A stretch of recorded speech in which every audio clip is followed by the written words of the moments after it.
Let me again just to thank you for everyone for inviting me to this webinar, and it's really great pleasure to be here and to talk about Gaza that once was and now it is, and to take part in this discussion and in this webinar. At the very beginning, let me just introduce for you Gaza. Thank you again, and I want to just at the beginning, from the very beginning, I want to just to introduce for you Gaza. For the people who have, of course, have never come to Gaza or didn't visit Gaza, Gaza is a very small city. It is located on the eastern coast of the Mediterranean Sea. And the Gaza city, it is located on south of Palestine in the map. Gaza, it is 165 square kilometers, within around 2 million of Palestinians who live in Gaza Strip. More than 70% of the Gazan population are refugees or descendants of refugees like me, because my grandparents who are actually from Jaffa, and my parents from Gaza. So I mean, my innocents actually are refugees. Gaza is an occupied city. With 2 million of Gazans, as we said before, live under almost total blockade with limited land access and strict internal and external security controls. In addition to the restrictions on the labor and the trade access across the borders, Gaza has been in a long history of isolating due to the tight blockade that is imposed by Israel. In addition to the restrictions of the imports of fuel and other goods and the movement of the people out and into Gaza Strip, the impact of these restrictions entry into and exit out of the Gaza Strip is preventing university students for receiving education in some universities or continuing educations, and also the patients also are preventing from traveling to do surgeries and get also medical care, and lots of families have been separated. During the past 17 years, Israel launched many attacks on the Gaza Strip. The first one was on December 27th of 2008. This one lasted 21 days. Also on November 2012, we also witnessed 8 days of suffering and escalation. Also in July 2014, we had also escalation that lasted 51 days. On May 2021, also lasted 11 days, and currently Gaza is live under a severe attack and war started on the 7th of October 2023. As you see, this is also the map of Gaza, and this is exactly what I was talking about Gaza. I live in the middle of Gaza Strip, and now because of the war, Gaza, and it becomes it has a new map because it is Israel army, they divided this map into also small blocks that, as they say, and small and tiny areas. I want just to talk about the Gaza, how it was before the war. Despite the bad situation and the blockade that I was talking about and that was imposed on the Gaza Strip, but Gaza people are really don't have this, they adapt with these circumstances and bad situation. To be honest, Gaza, it looks really very beautiful city. According to my work, because I'm working with expat, and I mean I'm teaching Arabic for non-Arabic speakers for people who come to Gaza, and these people who are coming in order to work in Gaza and live. So they live in Gaza, at least they come for a mission, with international organizations like ICRC, MSF, and other organizations. So they come and live in Gaza to work. So at least they spend 1 year, 6 months, or 1.5 years. And sometimes some people comes and live 2 years. And when I ask them, how do you feel? What is your opinion about Gaza? They always really tell me, Karama, to be honest, what we heard about Gaza in the news, it's totally different than what you see in the ground here and in reality. Gaza is really very beautiful country. The people in Gaza are really very kind, and Gaza as a city and a place. And they always tell me, we consider like Gaza city mission, it is 5 stars mission. And this has really pleased me, in particular, like what is the people see in the news, it's totally different than what they when they come to Gaza and to see the people and to visit the places in Gaza, they really feel like Gaza, it's really a very good and a nice place. And this is really also including the not only like the what is provided, what the mission provide for them in Gaza, but also I'm talking about the historical places in Gaza, the entertainment places that we have in Gaza, and the fancy restaurants that we have. These people who come to Gaza, when they meet the people in Gaza and the Gazans itself, I mean the Palestinians, and eat from their foods and talk to them, visit them in their houses and talk to them, and then they discover like what they heard about Gaza, about people in Gaza, like I'm sorry to say that, like they are really terrorists, or people are tough, or really not educated people. So they discovered like, no, this is not what we see. This is not what we saw in Gaza, and not what we witnessed in Gaza Strip. I want to just like to say about, I'm talking about these things. This is because it's all because the people in Gaza love the life itself, and they teach the world the meaning of to stand up again. Each time we have a war, we really insist to continue our life despite the bad situation. Obviously, in the last 2 years, Gaza witnessed a very high raising in its economic situation. I mean, like many of the restaurants opened in Gaza, and big supermarkets also have been opened also in Gaza. Famous brands of products also were founded in the Gaza markets. I mean, like the investors focus to invest in Gaza, and that was a very good change that we in Gaza witnessed just a few years before this war started in 2023. Now, I would just like to share with you some places. And as you see in these pictures, this is a picture of the Barkuk Castle. It is the main landmark of the Khan Yunis city. It is 32 kilometers south of Gaza, and this was built on 1387 by the prince, his name is Yunus ibn Abdullah, and now the city is named Khan Yunis, refers to this prince. For people also, Gaza, it's really have a very nice historical places.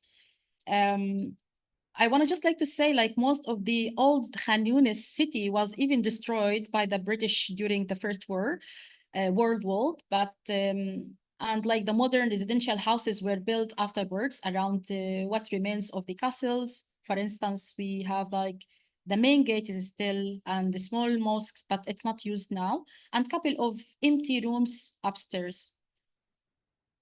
This is also the people in Gaza, they are visiting the sea. I want to just like to say, in Gaza, since the 2006, one of the crises that we really suffered from, it was the electricity crisis. Electricity crisis is one of the biggest crises in addition to the water, and we suffer from many crises, but I wanted to focus on this one because it is linked to this picture. As you see the picture, it is like people are, or the children are trying to play and to enjoy spending their time on the sea. And I wanted to say, like the sea, it is one of the most and the only entertainments that that people in Gaza have, because in Gaza, when we suffer from the electricity crisis, I wanted to say, like electricity, it cuts the whole day in Gaza. And the luckiest people who have got electricity like for 8 hours, while the least lucky people who have electricity only 4 hours per day. You can imagine how is the life if you don't have electricity in your home. And for instance, if you have kids, the weather is really very hot. And if you have like people who really need electricity for medical treatment, so it's really difficult to stay at home, in particular in summer with a very hot weather. inside home. That's why people rush and go to the beach. As you see, this is the picture of the Gaza beach. It's incredibly it's crowded of the people, even during the weekdays. And you see, like, entire of the families come, especially towards in the evening, when the sun is not too hot. This is also a picture of the of the sea. I really, when I just like Googled, was searching for any picture for Gaza Sea. It's really always crowded, and I totally understand. And anyone from Gaza is really understand what does it mean to go to the sea. The sea in Gaza, because it's not very expensive. So for the people, I mean the majority of the people, so really they enjoy to go to the sea because they don't pay so much money, and they can spend their day there with their families. But part of this also, we have numbers of the private facilities, or we have like clubs and some beaches, which is actually people can go, and they provide some additional comfort and entertainment for, especially for the families who have kids, and some ladies who are single ladies, they can also go there. And also they yeah, that's cheap places. They also provide like coffee, but you have to pay. And shaded areas, they provide like they have a play guards and other activities. But this is for people who already wants to pay for these types of areas or beaches. This is also a picture of children who are swimming in the sea. But I want to just like also to mention, like in Gaza, swimming in the sea is risky and dangerous. It can be dangerous because the water in the sea it is polluted, and it is everywhere along the south, or the sea. And we have some cleaned area, but most of the sea in Gaza, it's really polluted, and it's not good for swimming for kids in particular. While I was searching, like, what can I talk about Gaza, I wanted to mention, like, in Gaza, we have also the third oldest church in the world. And maybe some people, they don't know about this, but this is, it is also located in the old city in Gaza. And it is called Porphyrios Church. But unfortunately, this church, it is destroyed during the war. We also list, it's partially, I heard, like, it is destroyed. Because during the war, many people protected, like they evacuated to the church in order to protect themselves. But unfortunately, the Israel army also targeted this church. Talking about the church, not because of religion or not, but also I considered, and we in Gaza considered, that this church, it's one of the historical places that we have it in Gaza, and many people comes to visit this church as the third oldest one in the world. So we were happy that we have these places in Gaza Strip. In addition to that, Gaza as a city, it is the population are Muslims, but I want to say, like, for me, I live in a area or neighborhood that called a Christians neighborhood, and about 1,100 Christians actually were living in Gaza Strip, and 80 of these Christians and Palestinians, they live in the urban environment. We celebrate in Gaza also the Christmas, and we celebrate all the feasts that belongs to the Christians people. And this is the nice things that I like in my country. We have never heard any attacks or any terrorist or any things and any crimes that happens in any of these feasts. We celebrate our, as a Muslims, we celebrate our Eid. Exactly, the Christians people, they celebrate their feast peacefully. We have never heard any of the attacks that happened or any things that it's harmed them. So they enjoy celebrating and go to the church. And I visited the church in Gaza many times, and they welcomed me. So these things that I really liked in the Gaza Strip. that we freely can choose your religion without any attack or anyone who can prevent you to celebrate. I also found some when I mentioned like in Gaza in the previous last 2 years, as I said, like in Gaza, the economic in Gaza, it raised and it became much better than before. That's because many people, they like to invest in Gaza Strip. So we had some investors who wanted to open some restaurants in Gaza. So this is what I called it, like fancy restaurants. So this is Seoul restaurant. It's one of the fanciest restaurant, and it was opened actually recently in the last in 2022. I think if I am really correctly remember this, and this is really the newest restaurant that was located on the sea. We have also like this investors, they invested in this Carrefour, but now they changed the name. It's called Carrefour. It's one of the biggest mall where we can find everything and buy lots of things from this mall. It's one of the biggest, and it was the only one that it is in Gaza Strip. That's why I mention it. It's really biggest and the only one that we have, the biggest mall in Gaza. This is also another restaurant. It refers to one of the investors, like businessman who really wanted to he was have like a view, like one day Gaza will be a nice place or nice country. And he opened this restaurant. So this restaurant also, it was really very new. It was on 2023, at the same year when the war started. I can't imagine, like I couldn't even visit this one because it was really very new. But also this, it's totally destroyed. Also the mall, it's also totally destroyed. This is the mall from inside. So as you see, we have so much products. We have everything products from Egypt, from many countries. We import products from many countries and also famous brands. Sometimes I really found famous brands in Gaza. This is also for the capital mall. This is also one of the, or like group of businessmen who decided to make this mall also in Gaza. But this is also different than the Carrefour. Carrefour, it's only for shopping, but this one, it is for startups and for business more. Unfortunately, like we started to live in Gaza in a good way, and we know that even investing in Gaza and to change the economic and to make it much better, it was really risk for any businessman. In particular, that I was taking classes and sessions in how to start your own business and how to run your own business as an entrepreneur.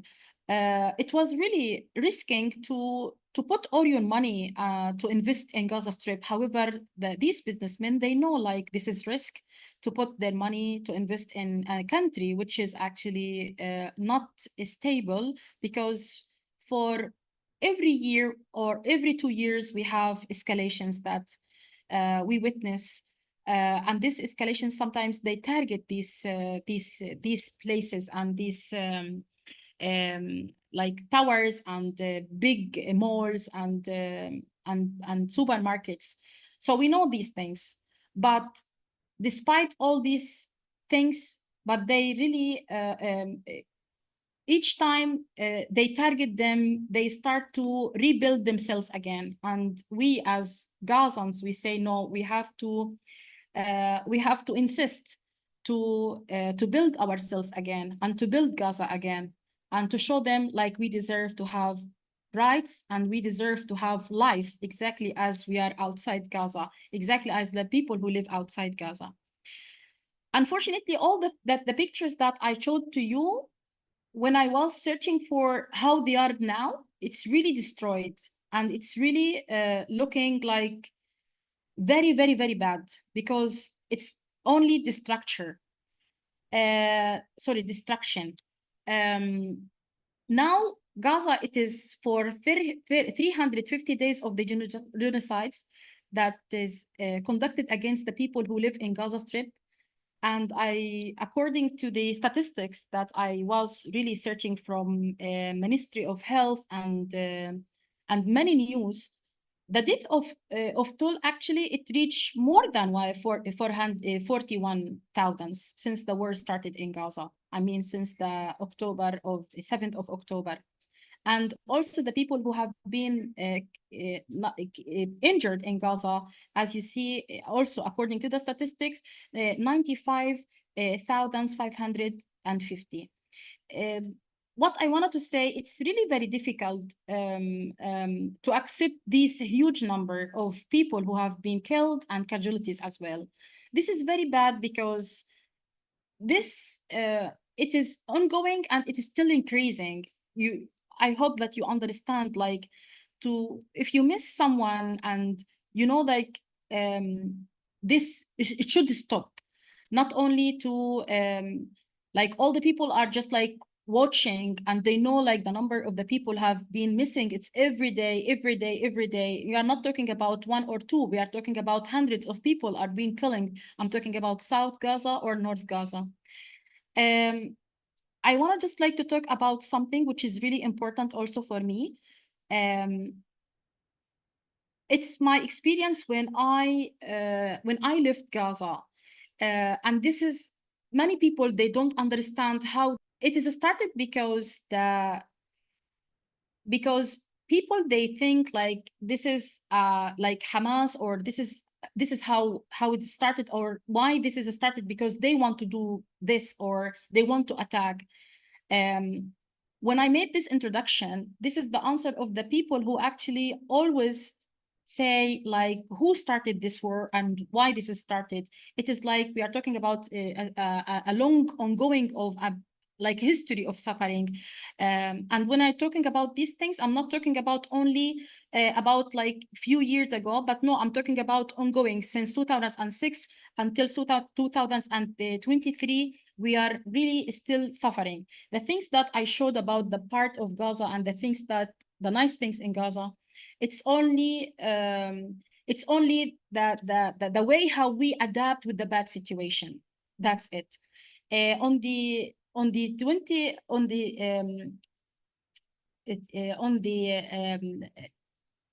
7th of October in the morning, when we heard that the airstrike that started from Hamas they launched it, the rockets that they launched on Israel. Since that time, to be honest, I really realized that the situation, it will become really bad. And I know that this is the time of the war that it is again the war that it will start against the Palestinians in Gaza. Since that time, I was feeling like something bad will happen. And I really realized that, according to my experience, that the response from Israel, it will be very bad. My personal experience in these things was really very, very bad. And because we didn't expect that this response will be that much severe and that much harmful and violations.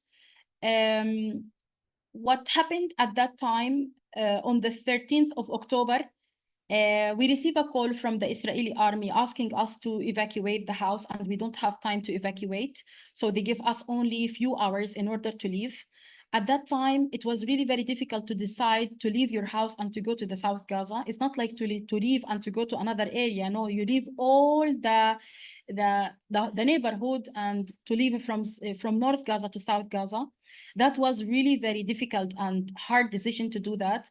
And I can't deny, like, I was feeling like it will be like a response from Israel to what happened, of course. But my feeling at that time, I felt like I will come back again, maybe. And at the same time, I was feeling like, no, I will not come back. I took one bag from my home, and then I moved to the South Gaza, and then I started to think about leaving Gaza, because I don't want to witness another war, because I witnessed all the worst that happened and escalations that happened in Gaza. And this time I was deciding like, no, maybe this time I will not survive. So I spent since 2000 since October until the next year's 2024, I spent like 6 months in Gaza. I witnessed all the bad situations since the war started, since asking us to evacuate, all the messages that we receive all the time on our phones that we have to evacuate from one house to another, the airstrike, the lack of food and the lack of of course, there is no electricity. It's not like lack. We have really totally no electricity in Gaza, in our houses, and the lack of food. And then it is really becomes as starving. Yani at the beginning, you start lack of food, and then you feel like there is no food in the markets and no food in the shops. It is really, it's becoming really very bad. At that time, we don't have even clothes. We don't have even like money, and we don't have even places where can we go and stay. And you feel like, oh, this is, I wanted to stable here. I wanted to stay here. It is much better than to be in the street, for instance. But actually, it is still not safe. So each time we go to one place in order to survive and we feel like this is, maybe they will not target us if we are here, because they send messages and they ask us to go to the humanitarian areas. But actually, this is not, it wasn't true. So I felt like, no, there is no humanitarian area in in all Gaza. While it's just like messages that they publish in social media to show the world, like, no, we don't target the people, we don't target the civilians. But all this were lying, because I saw in front of my eyes many people have been killed during our evacuation, when we were evacuating from one area to another, and when we go to the humanitarian, exactly as they give us the location, they also targeted with many rockets.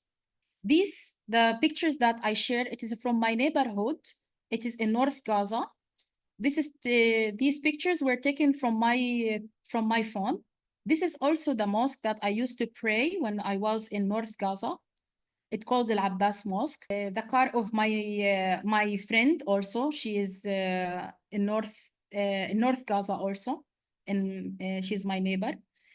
I wanted just like to show pictures of the people in Gaza, how they really became, like the reactions of the people, and the destruction of the places and the beautiful places that I saw you at the beginning of the presentation. So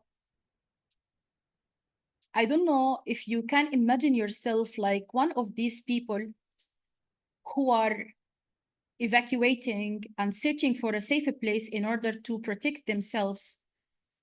You are talking about children, women, young men, and also parents, whole family who evacuate and leave everything literally behind them and go to search for a safer place in order to protect themselves from death. I remember that very well. This picture. It was on the end of October, when lots of people forced to evacuate from North Gaza to South Gaza. And as you see, people are not taking only few bags and things and few luggage with them. They think like they can survive by these things, but actually evacuating from your house and go for, you don't know actually where to go. It was really a very hard and bad decision. But at the same time, I wanted to say, like, still many people still in North Gaza, they didn't evacuate because they decided to stay and to face the occupation and the Israeli army, because the ground operation started in North Gaza. And as you see, this is also during the airstrike, and while people on their way on their way where they were evacuating from North Gaza to South Gaza. And when they found even like places to stay, this is the conditions of being in a very bad circumstances, people start to make tents in order to start a new life in South Gaza. I can't imagine like leaving your house, your building, your room, and go to build a tent in order to stay in these tents. However, like these tents also were targeted, so it's not even protected. Some people who couldn't make tents, they went to UN schools in order to protect themselves in these schools. They found like this is really much better, and at least that this is belong to the UN building. So they thought that they will not be targeted. However, Israel targeted many schools that belong to the UN and also hospitals. And this is how people live in these schools. As you see, they take the classes as rooms for themselves, and they put here mattresses and their clothes, they hang it like this. And this is the life in for the people who evacuated from North. How is it the life in Gaza before and after the genocides, which is actually still ongoing so far, where we are talking about this now. Thank you.